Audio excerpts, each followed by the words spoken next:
Budget లో రాష్ట్ర ప్రజలు ఎంతో ఆశగా ఎదురు చూశారు. ఎందుకంటే వీళ్ళు ఏం చెప్పిండ్రు, ఒకవైపు బట్టి విక్రమార్క సంతకం పెట్టి మరొక వైపు రేవంత్ రెడ్డి సంతకం పెట్టి ప్రజలు నమ్ముతలేరని బాండ్ పేపర్లు పంచారు ఇంటింటికి. చివరికి సోనియా గాంధీతో ప్రజలకు ఉత్తరం రాయించారు. ఈ 6 గ్యారంటీలు 100 రోజుల్లో అమలు చేసే బాధ్యత తల్లిగా నేను తీసుకుంటాను అని సోనియా గాంధీతో ఉత్తరం రాయించారు. బాండ్ పేపర్ మీద 2 సంతకం పెట్టి పంచారు.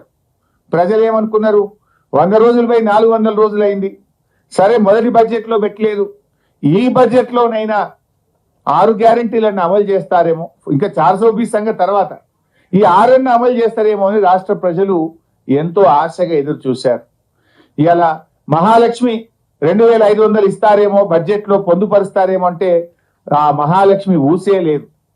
2500 రూపాయల సంగతి దేవుడు కానీ 250 కోట్లతో అందాల పోటీలకు మాత్రం డబ్బులు పెట్టిండు రేవంత్ రెడ్డి. అందాల పోటీలకు 250 కోట్లు బడ్జెట్ లో పెట్టిండు. కానీ 2500 రూపాయల మహాలక్ష్మికి మాత్రం నయా పైసా బడ్జెట్ లో పెట్టలేదు. చేయూత 4000 పెన్షన్ ఇస్తారు అని ఆశ చెప్పారు. 2023 డిసెంబర్ లోనే ఇస్తామన్నారు. 2024 డిసెంబర్ అయిపోయింది. 2025 బడ్జెట్ కూడా వచ్చింది. ఈ బడ్జెట్ లో కూడా లేదు. అంటే సగం పుణ్యకాలం అయిపోయింది వీళ్ళకి.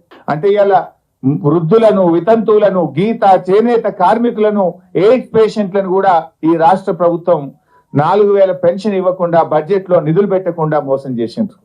పెన్షన్ల విషయంలో ఒక పని అయితే చేసిండ్రప్ప, కొత్త పెన్షన్లు ఇవ్వలేదు కానీ ఉన్న పెన్షన్లు మాత్రం కూడా వీకిండ్రు.